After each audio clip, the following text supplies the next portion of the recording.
Inspector Dalton McConney is one of Britain's few senior black policemen. He's Brixton's community liaison officer. So accordingly, I'm going to give him permission to go and search your address to see if there are any more notes there. He's known by friend and foe alike as Inspector Mac. Well, again, under law, absolutely nothing because... I would describe Brixton as a very uncertain place. There were constant complaints about behavior from within and from without.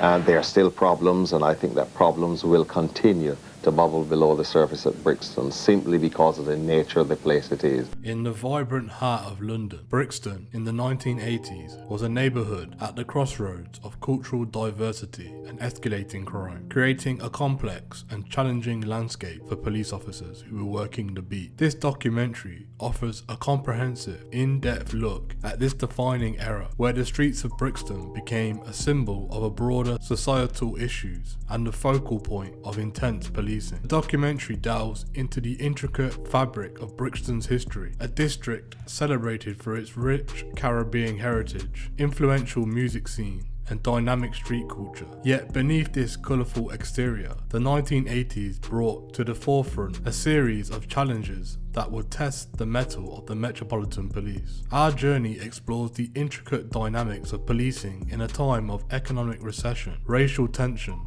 and political upheaval. Through the rich tapestry of archival footage, powerful interviews with former Metropolitan Police officers, community activists, and local historians, the documentary reconstructs the era's atmosphere. As we explore the pivotal moments that shaped the decade, including the infamous Brixton riots, the introduction of the controversial policing tactics like Operation Swamp 81, and the profound impact of Margaret Thatcher's policies on urban cultures. As we weave through the narrative of 1980s Brixton, key themes emerge: the struggle for racial equality, the impact of socio-economic factors on crime rates, and the evolution of community policing strategies. The documentary highlights how these themes interplayed with the day-to-day realities of policing, often leading to confrontations, but also of moments of critical reflection and potential reform. Beyond just a historical recount, the documentary is a profound exploration of the complex relationship between a community and its police force during a time of turmoil and transformation. It is a story of conflict and cooperation, of mistakes made and lessons learned,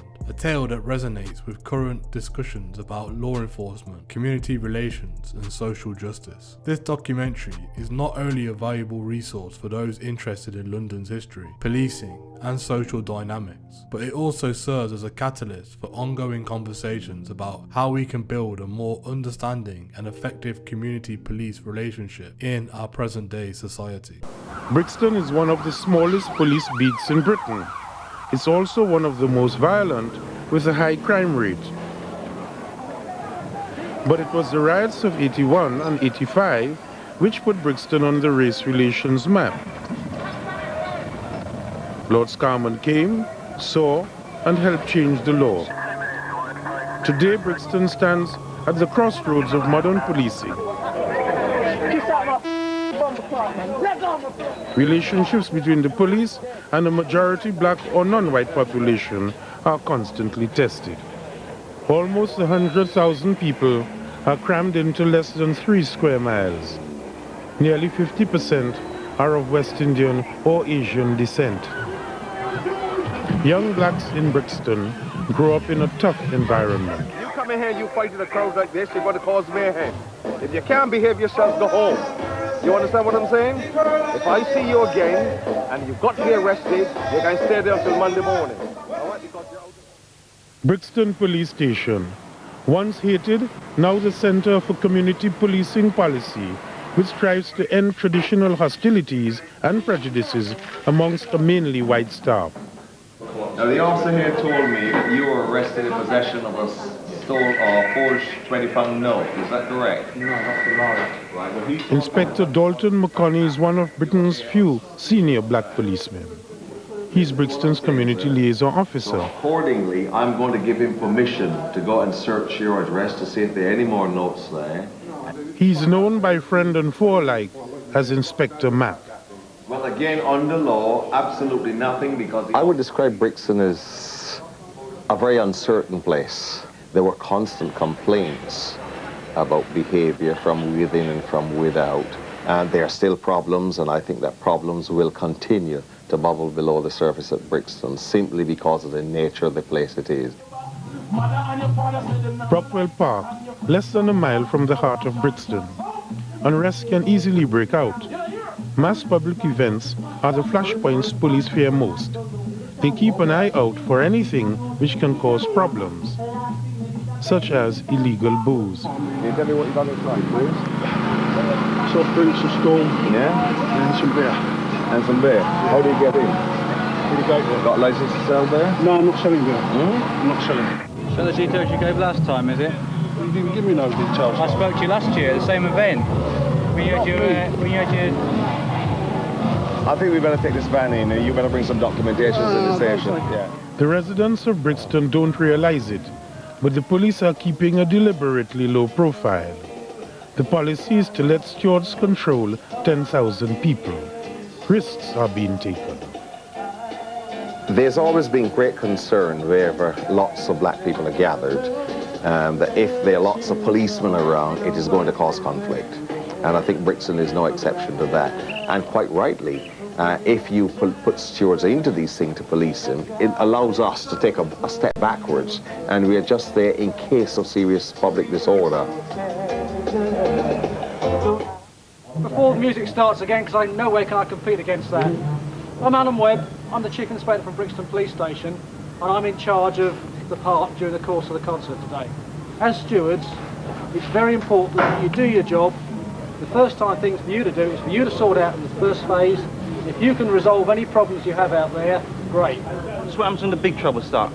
If there is big trouble, which I very much hope there isn't, we will help you resolve any problems that there are, okay? Well, last year I saw you lot stepping back. Well, that's not quite true. I'm telling you facts now.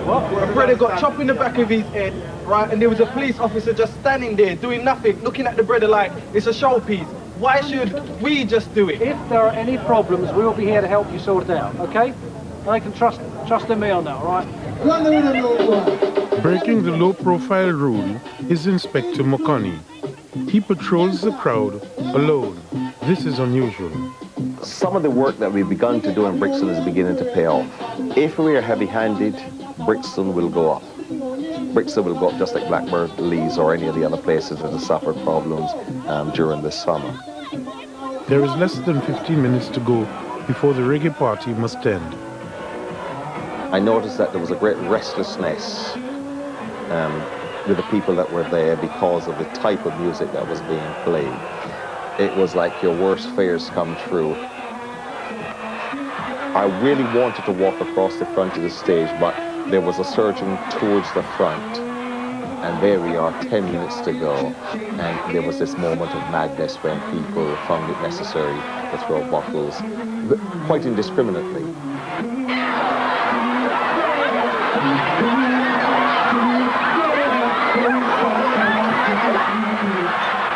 Bottles were just coming over, and in a crowd of that size, obviously injury would be caused, and this was my greatest concern.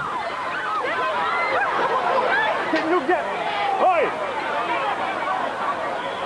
Get back on! I wanted to remove the cause of that problem from the front of the stage, and I needed to get there to do that. So yes, it was a question of going forward, and I think thinking afterwards. Right, he was just singing, but he weren't singing slackly enough, right? Because all the little boys want to hear is about woman slackness. Where is Right? I think it's disgraceful. That's all. Right? That's all I have to say. That's all they have nothing to say. They ain't gonna say nothing, but that's all I'll have to say. Right? Within seconds of the bottle throwing, serious fighting has broken out. This was the unknown again. There was something happening. When I went into the circle, there was a young man there who was holding an instrument. So I took it away from him. The man Mac was facing had been badly hurt, hit in the head with a hammer. Of course, he was severely injured, and there was a whole literally a hole in the side of his head that was pumping blood profusely. He turned around and I naturally got a shower of the blood on me. Reinforcements stopped further trouble, but it's been a close call.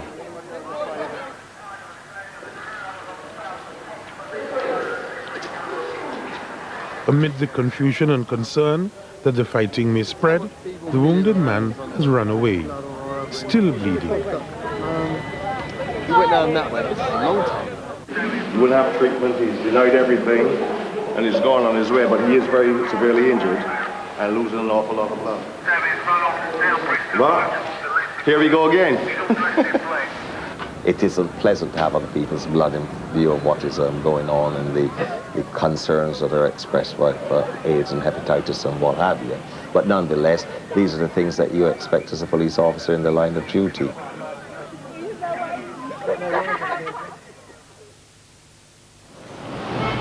"6:30 a.m. Even the community relations inspector must do a stint as the station duty officer. This is known as the early turn. All right, mate. Hello, Tom. How are you, mate? Okay. All right. How's it been last night? Yes, a bit busy from about The 4 duty o'clock. officer runs the station for an 8-hour shift. Downstairs, been involved in an aggravated burglary. He's in charge They were and responsible for all prisoners and The suspects. reviews are not due to about midday. Maggie, on the van operator. Brixton's resources have been stretched to the limit. This is the early turn team. Last but not least, the boarding part, the messages. Right. With Inspector McConney, they must patrol the whole of Brixton. And then, start to take those. The thin blue line is thin indeed. Those. All graded, posted, and ready. So you got the usual big crowd this morning? Well, if we're very lucky, we should have another 2, but we're short because we're going to 10 o'clock. I don't know how you're going to parade Brixton this morning or patrol it, 4 of you, but just keep running around in circles and maybe it'll look like 8 Yeah, run until fast. the others come in. Yeah. You've got the cardboard cut out this morning, just hope it keeps quiet. Even a small beat like Brixton cannot be covered on foot. Railton Road, Brixton's front line, scene of the worst rioting in the 80s, and now a focal point for drugs. The duty van has spotted a man they believe is acting suspiciously. They suspect he's carrying crack. This is the sort of stop and search that sparks rows with Brixton's black population. Somebody's rushed off the back of the van. What's this, man? Get the camera out my face, man. What are you doing? Camera's not your face. Yeah, but... I wouldn't say that I'll be harder on my own people because I don't think that is my right to be hard on anyone. I have got a job to do. Is it illegal? Which shop is it? Which shop is it? Just straight down near the market, the other Reliance Arcade. I'll bring you there right now. I knew that an awful lot of those persons were ending up here, again, because of this ignorance of the law and this misunderstanding of what our powers were, balanced against what their rights were. And right from the very beginning, I set out to try to help them to adjust to some extent their way of thinking towards us as a service, because we've got a job to do and they've got rights out there. So you're satisfied with the carpet there? Yeah, I didn't have enough. What do you got down there then? Yeah, because that's what the kind of things you got to do all the time. Nothing has been found. He calls himself Robin Hood. He steals off the back of the delivery lorries. In the market area, has been caught a few times, and on one occasion got shut in the back of a freezer lorry until we came. This time, the police say sorry. Could be a star, you and me together. Yeah. If you deal with them fairly, they're quite happy at the end of the day. I mean, if he'd been rolled around on the floor, he might have had a complaint, but as on many occasions I spoke to him before, you know, he has a job to do, we have a job to do, and that's exactly how he feels about it. At the station, there is a surprise. These are members of the general public, not police. They are lay visitors. They have the right to visit this charge room and the cells at any time without warning. The officers are unhappy that a camera is present.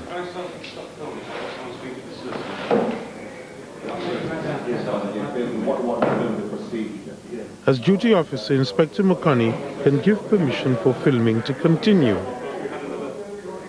The lay visitors scheme was set up as a result of Scarman and was pioneered here in Brixton.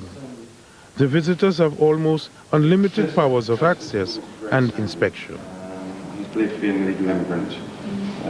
What's happened to him is that papers have been served and he's due to be deported. We're still waiting for a date for his flight at the moment. Such visits are rarely seen on television. I've got some people here who are lay visitors. Basically their duty is to make sure that we, the police, are looking after you properly. Okay? Now, you don't have to speak to them unless you want to. Would you like to speak to them? You would. Right. Are you happy for them to see your custody record? Right. Now, there's a third thing, and that is this. They've also got a film crew with them. Now, are you happy to be filmed doing this? You don't want to be filmed? Okay. What about the sound recording? You're happy for sound and not for film? Okay, right. I don't think we are, though, Sergeant. Sorry? I don't think we are. Oh, you're not? No, we prefer to go the usual. Okay, I don't know what... Mistakes do happen, and I would say not only mistakes, but very often sometimes very bad behaviour do take over, and people do things that they shouldn't obviously be doing. I'm mindful of that.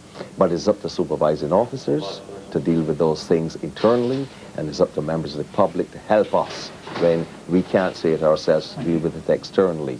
And we need to get that public confidence back.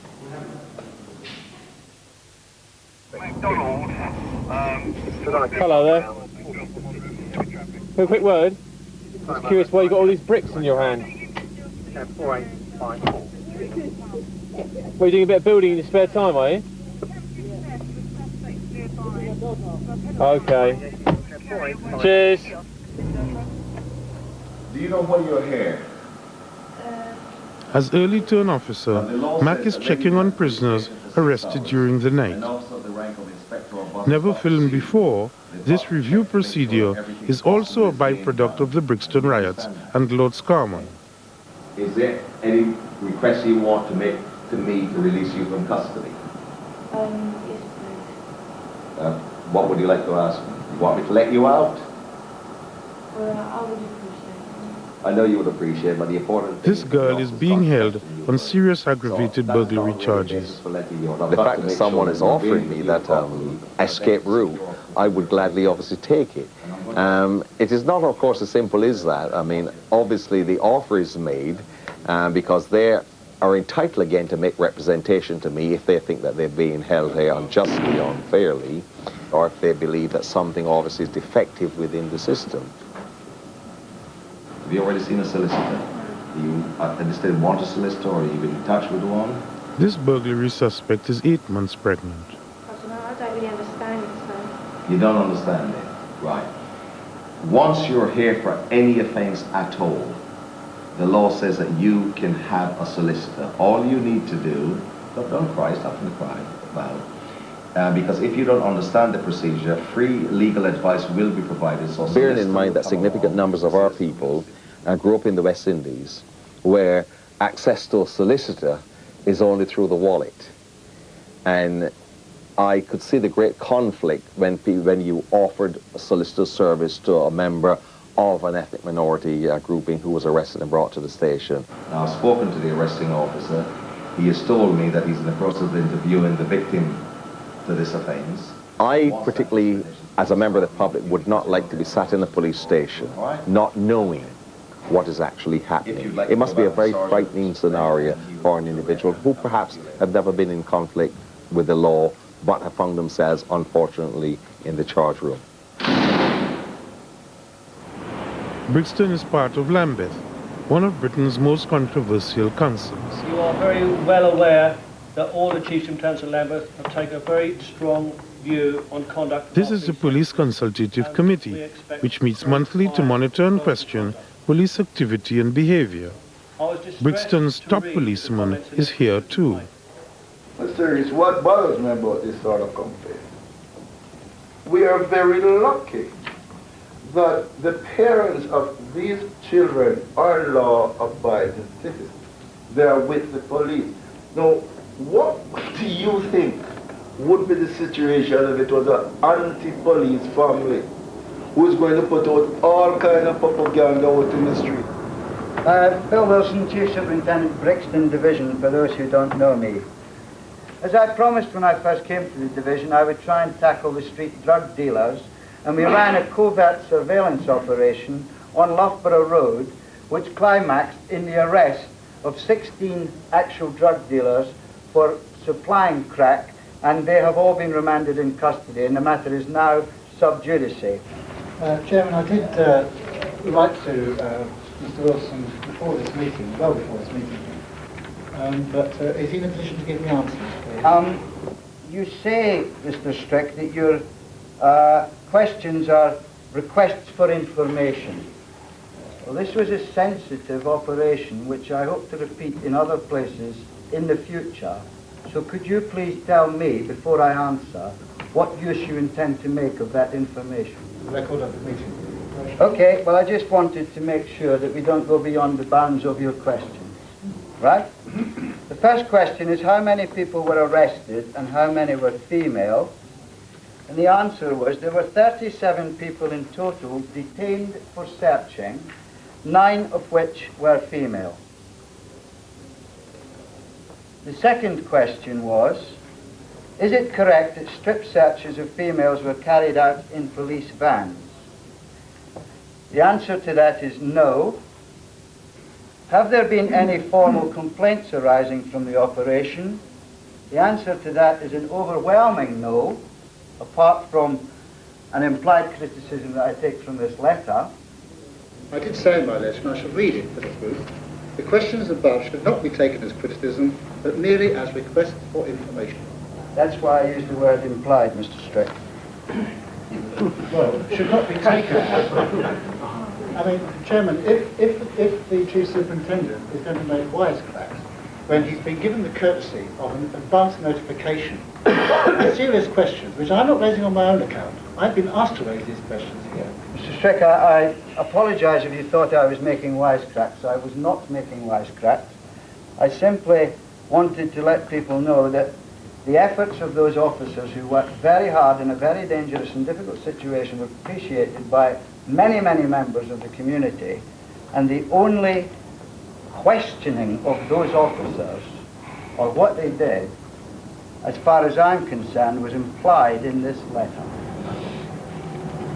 Am I right, Chief Superintendent, that you said 16 were charged with drug offences? Supply. Supply? Yes. Of those 16, I want to be very precise here. How many were black, Asian, or European extraction? They were all black. They were all black. Chief Superintendent, let me be bold enough to say that the godfathers in all of this are white, and it is amazing to me that you cannot find them. It is because of the inadequacy of the police in these matters that the black Muslims in America had to go into those areas and police it themselves. And we do not want a situation like that arising in this country.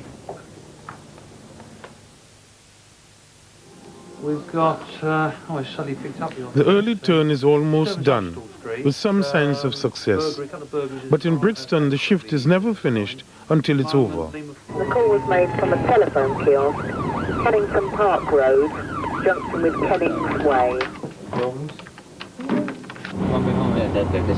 This one here. Matt's crime car team take one more emergency call. Neither he nor they have a clue what awaits them. On the roof, innit? On the roof, yeah. That looks right.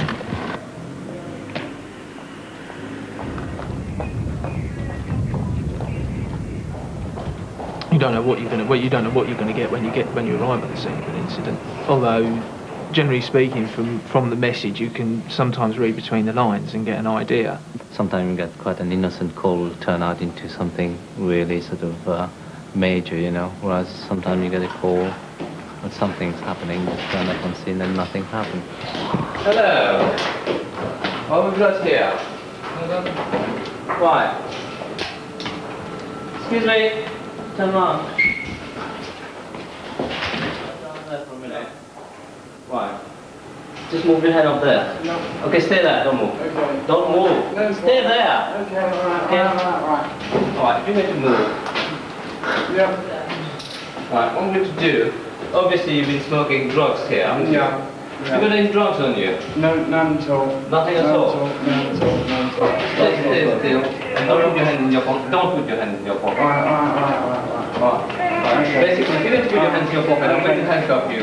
The reason being, right, at the moment you've been arrested under suspicion of possessing controlled drugs, right? You don't have to say anything unless you wish to do, or whatever you say will be given the evidence. Do you understand what I'm saying? So since you're obstructing us, I'm going to handcuff you. Alright? That's fine. That's fine. What we find is that people come from the outer areas because the myth, again, and the notoriety of Brixton being an area where drugs can be bought and sold still exists, so people come to effect their trade and people come to buy. Is that it? That white bit? Yeah. Where'd you get it? From the front line. Down the 9? Yeah. Although he called it the front line, which was generally referred to as being Rowton Road, in actual fact it turned out to be Loughborough Road, which it would appear is sort of like the new front line to them. So that's where he got it from, and he'd only just purchased it. Very often they're not people from this bar. That is why I think the people here are sick and tired of these people. But they need just that encouragement to say enough is enough. We want our place back, and we're prepared to help police to do that.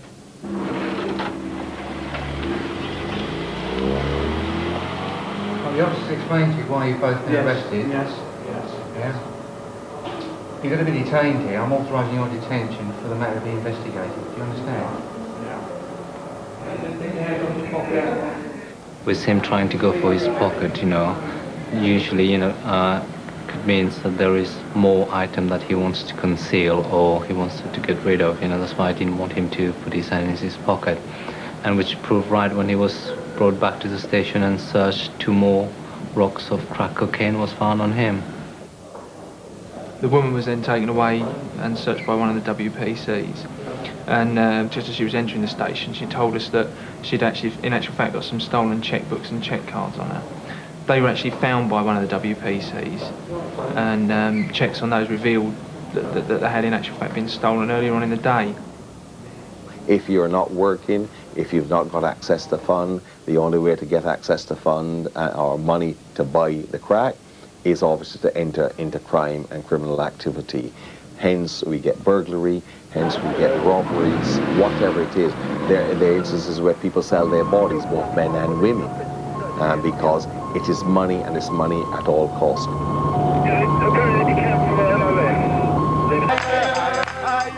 Gospel was the hottest thing about South London this summer.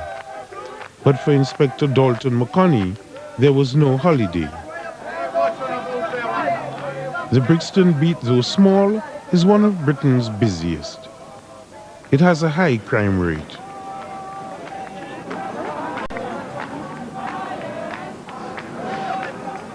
Inspector Mack is Brixton's community liaison officer.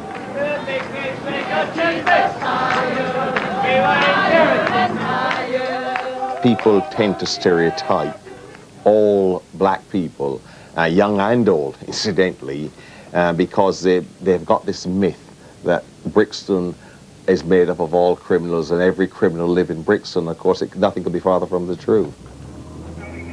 There's still a lot of fear that is within people within this community. And sometimes I think it's a fear of the unknown, the misinformation that's been passed around about police practices.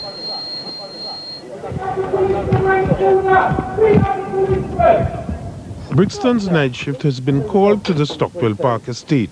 Just place someone down very close towards the state road. Excuse me a minute. Living conditions are cramped. Tension always runs high here. Young men are fighting with sticks, was the report from a resident. That's enough for a big turnout. If true, it must be stopped quickly. Such disturbances can easily lead to unrest. The bite had a stick, negatively mentally punching his bite. But the other 2 blokes didn't want to stop, and they legged it straight down through the bit in the middle.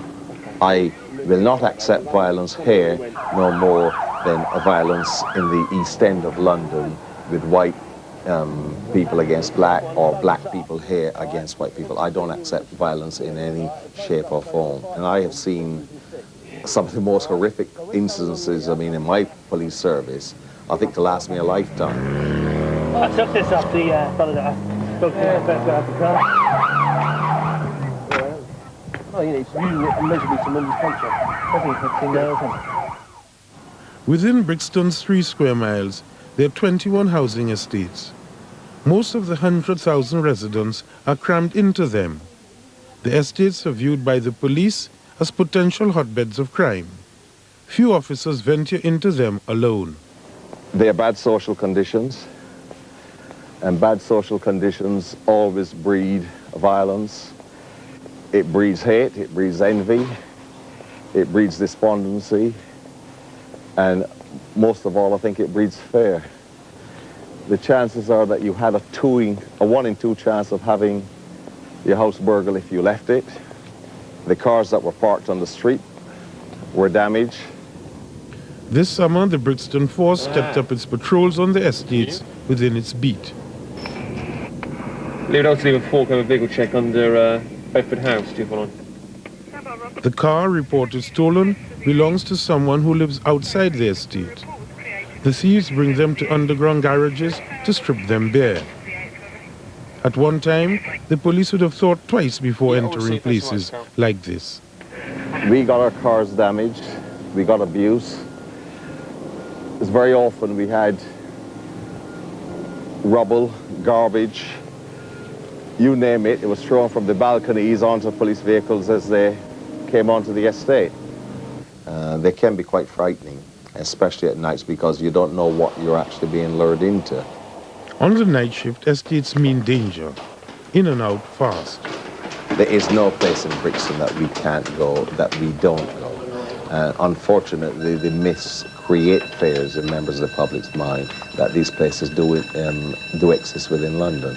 I mean, I still wouldn't say that people should be complacent on these estates. I, as an individual, outside a police uniform, I don't think that I would actually walk through some of those places. Who in their right minds would create those type of living conditions? I don't know what their thinking could possibly have been. What support is that? That's as far as you're going. For years, most residents on these estates have accepted their poor environment. Do you think during the lighting is good, bad, or bad? Bad. Very bad. But now they are fighting back, asking difficult questions, demanding action, wanting more police on the streets. You don't know me and I don't know you. I know most faces on the estate. I've lived here for about 8 years, and I've seen what's happening on the estate. And I don't like what's going on from a long time. What about burglaries on the estate? Now, you know, I've gone to Brixton Police Station so many times to see TI, and next thing they tell you is, oh, he's out. We can't tell you any information until he comes back. And then you say, oh, when's he back? Oh, next week. When you go next week, he's not there. Yeah. I want to know, why is there no policing on the square? The only time we see police is when you're trying to run down. And about 30 or 40 police will scare all the children. This Residents Association wants bobbies on the beat, rather than low-profile policing. After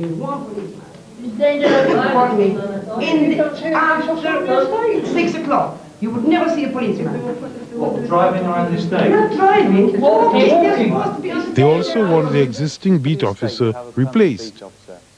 Inspector Dennis is responsible for this estate. We're very concerned about the fact that he hasn't been here in the last 3 or 4 months, and we will be doing something to rectify that. And the probable outcome is that you'll have a new permanent beat officer for the estate. The Morelands residents got a new beat officer the next day.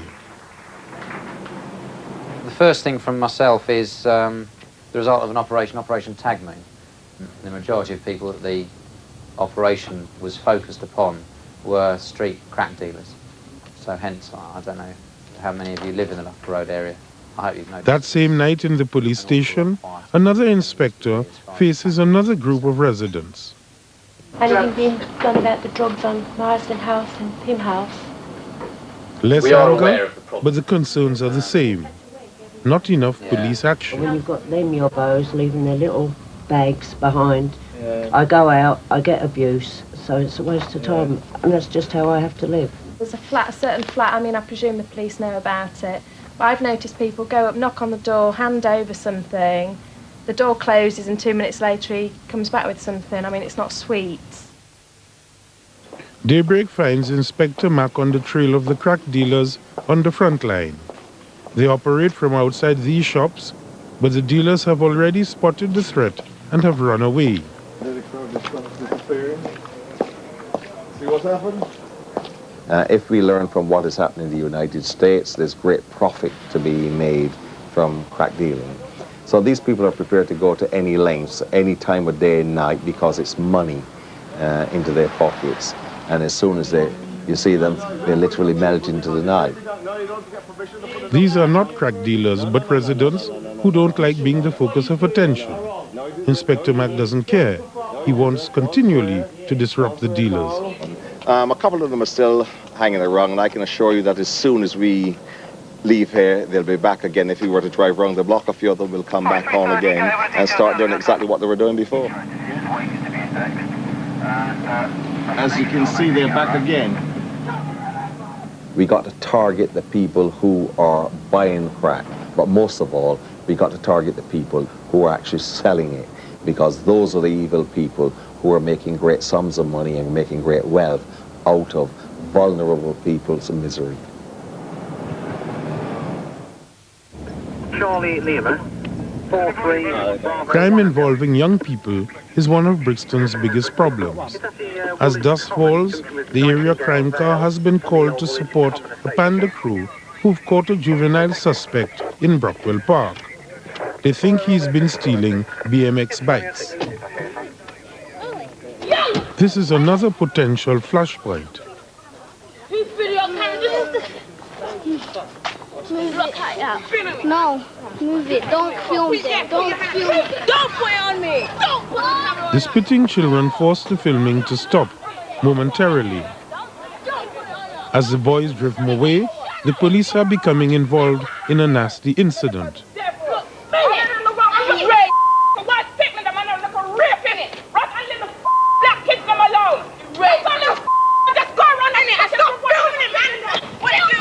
The verbal onslaught has become so bad, everyone is forced to withdraw. No arrests have been made. The detained boy will be released without charge. Oh dear, oh dear. I do love people. No, that's parents standing there teaching the kids how to behave. Exactly. And that little girl there with the walked up and just whacked me one round the chops, but I'm not going to admit that because it's hardly worth it. But it amazes me. You try and explain to these people exactly what's going on, and they just have a fit at you. I'm not going to stand there and be abused. The problem is that it would have served no reasonable purpose to have taken it any further. The unfortunate thing was that, you know, we're trying to explain what's going on, and she just was aggravating the situation, wouldn't listen to what we were saying, and watching her behaviour made the children worse.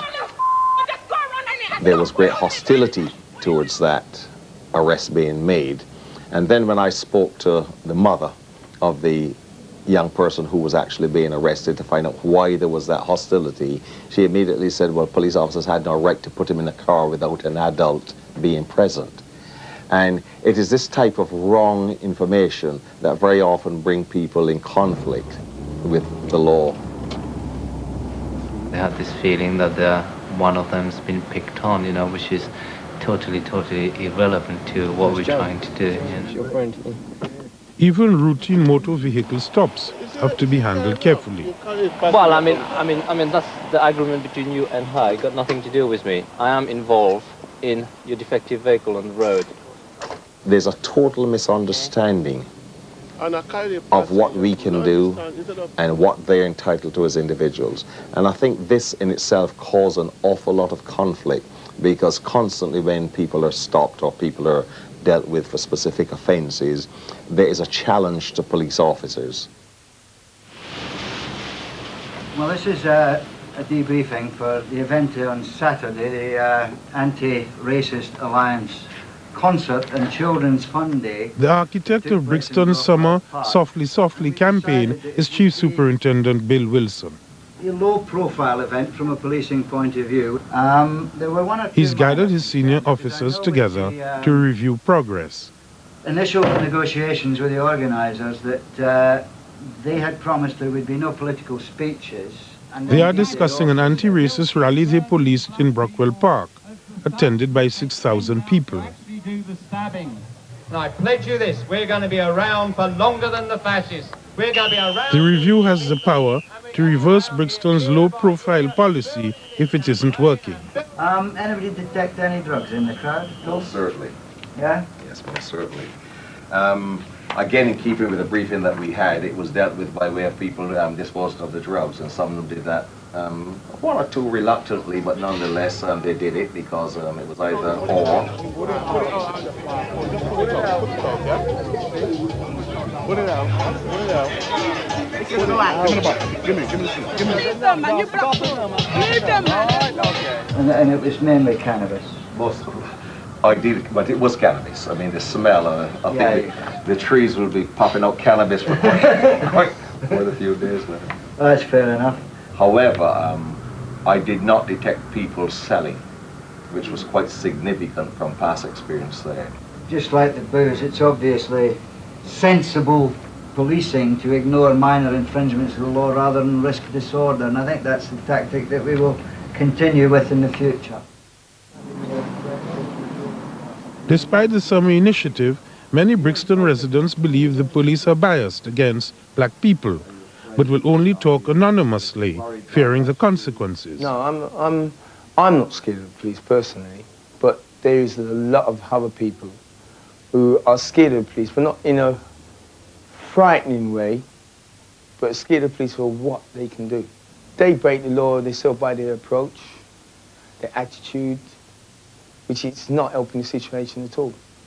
Because a lot of people, when the police officer talks to a black person, when that police officer is gone, he's not going away, the person is not going away with enlightenment and say, well, it's a police officer's job, or what he's done, he hasn't done me nothing, we understand that situation, but I know I haven't. It's nothing like that. We've always got kind of, don't like police, or want to keep them away from us, or etc., because of their attitude. Sometimes, and most times, the police on a whole approach black people not seeing them as an individual human being. They are seeing them as blacks, hence cultivate feelings of racism. Businessmen on the front line are well placed to make critical observations about the police.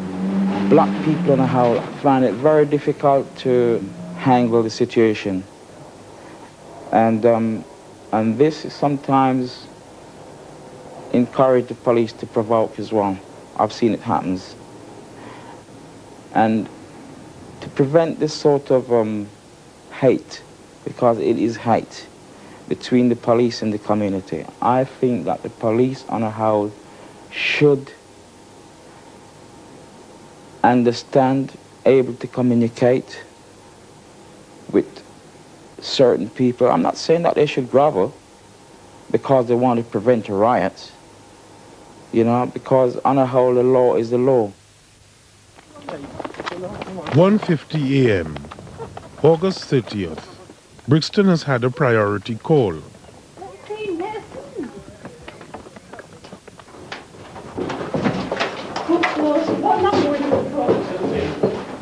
A frightened woman says two men are trying to break into her flat. What are you doing? What do you mean, what am I doing here?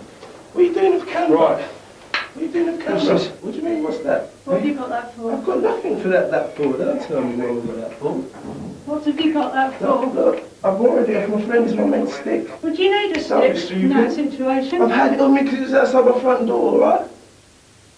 was outside my front door and I picked it up and I was on the way up short. So you live downstairs and you come to collect some money? I come to collect some money. I've just come back from a holiday and what's it called? People owe me money here, which I come to collect. So what number? At number 17. There it is there, look. Oh, this time of night? What do you mean? I can't be here all the time. The suspect continues to claim he's come to collect money and knows the woman who's complained.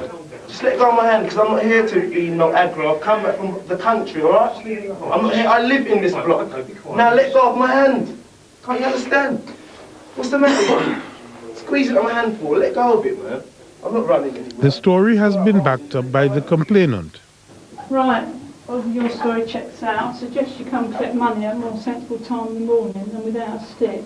All right? I suggest you go downstairs. Look, the stick was... No charges are to be brought.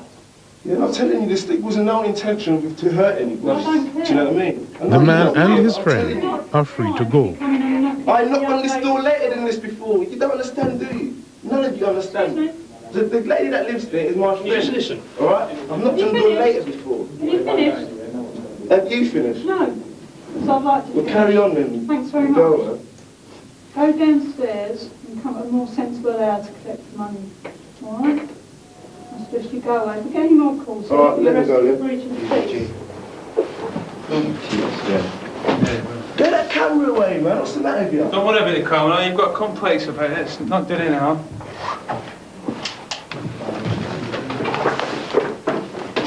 Cyrus, you're...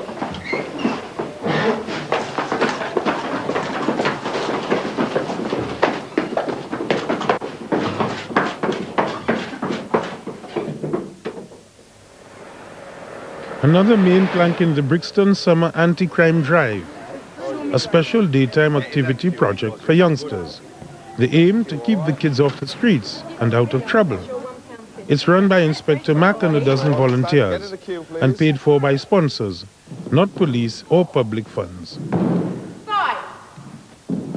The program is varied. Sport is mixed with educational activities. Even anti-drug messages are put across. It affects... Exactly. What did you say? Say it again. You, your family, and then everybody. Right, the whole community, isn't it? So...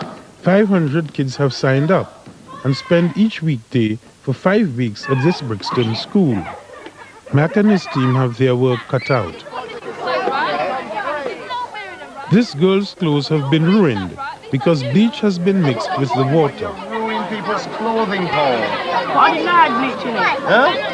I didn't know what it was. So I pulled it out. They'll probably lynch you now, won't they? They'll probably beat you up now, won't they? Quiet! A lot of you are still fighting. Why are you fighting? Yeah, but you mustn't fight, yeah? The whole idea of the project is so that you become friends. Okay? Is that a promise? Police involvement with the scheme fueled suspicion in Brixton. Some parents believed photos and names were going on the police computer. And there was never a suggestion that I was a wolf in sheep's clothing. I was a police officer, I was inspector of police, I was a community officer at Brixton. The project we were helping to run, and we were very much part of that project. Why do you get so angry? Huh? Yeah, but you go and get another cup. You don't get If so these angry. kids, if we weren't involved with this type of thing now with these kids, they might be out there doing mischief. Exactly, because right? it's all about prevention, isn't Right. it? And as Woody Can said, if these kids have got something to enhance their self-esteem, they're not going to turn to crime. They're not going At the end of each day, when the kids have gone home, Mack and his project directors, Betty and Claudette, meet privately to review progress. But this is something that I would personally like to see members of the community who care enough about this community taking on and dealing with it with minimum injection from us. I don't see, well, I'm not doing it to prevent children from getting into crime, because I mean, I don't think the only option for children who didn't have the summer project was crime. That's really important for me to say that I'm not doing it to stop kids getting into crime, because that means I'm criminalising the children by definition. I see it from a preventative point of view. So Which is but it's a why, police as you said, the perspective. police should be less and less involved with this sort of thing. It should have been done by the council. They haven't done it. And this is why we've been left with nothing. But if policing is about community policing and you remove the police from it, it's like taking a lawyer or taking a doctor or taking a vicar I'm not saying out of the community. Police, I was about increasing their role. People here really view policing separate to community involvement. And Yeah, it's there's not nothing to change separate, with and that. that's why there's a whole attitude about policing and being militant, like the army, like anything else, totally divorced from its community. To Inspector Mack, this is community policing, winning hearts and minds. But he must still defend his police force at the end of most days. Because I would like to think that if one of those children out there are involved in problems in the street or on the estates or wherever, and they see a police officer wearing uniform, it wouldn't be a person that he fears because of this Well, that's stupidity. what it's all about. Right? They fear. But he will go up there, he will speak to that police officer, he will deal with He it fears because of what?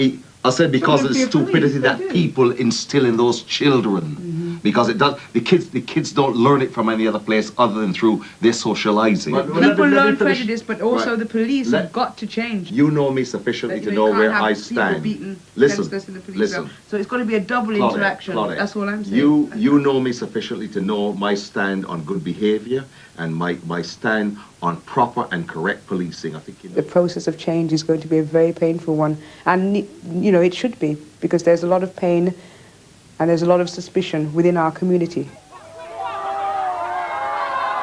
If I wasn't involved in the summer project, I think I'd have all those suspicions, because my dealings with the police as a community worker were always very negative, very cynical, very dark, until Matt came along. So it took one man to convince me that there may be one or two good policemen. That's all it means. You see, if I misbehave, it's the black one, and there aren't very many of us. I'm the only black one that wears two pips at Brixton. So I can't hide behind misbehavior and say it wasn't me or say it was a mistake. Because I know that people in this community do not want to see a recurrence of 1981 nor 1985. Look around Brixton. There's not a great deal that has improved in the infrastructure because of those disturbances. The only thing that those things bring is more suffering for the people of this borough.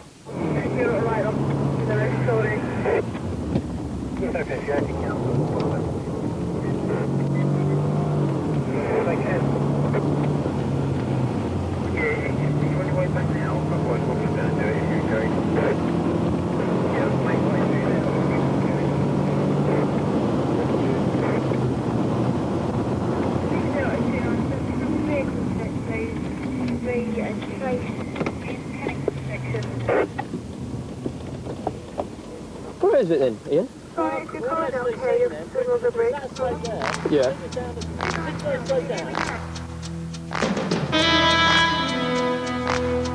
As this documentary draws to a close, we reflect on the profound lessons learned from this turbulent decade of Brixton's history. This documentary has not only revisited a critical era in London's past, but has also illuminated the enduring impact of policing strategies, community relations, and the pursuit of social justice. The 1980s in Brixton were marked by significant challenges, rising crime rates, intense racial tensions, and economic strife. The response of the Metropolitan Police during this period, characterised by both confrontation and attempts at community engagement, has left an undeniable mark on the fabric of Brixton and policing in the UK. We've seen how initiatives like Operation Swamp 81 and the subsequent Brixton riots became catalysts for change, sparking nationwide debates about policing methods, race relations, and urban policy. As we step into the present, the echoes of Brixton's past continue to resonate. The lessons learnt here are not confined to the history books.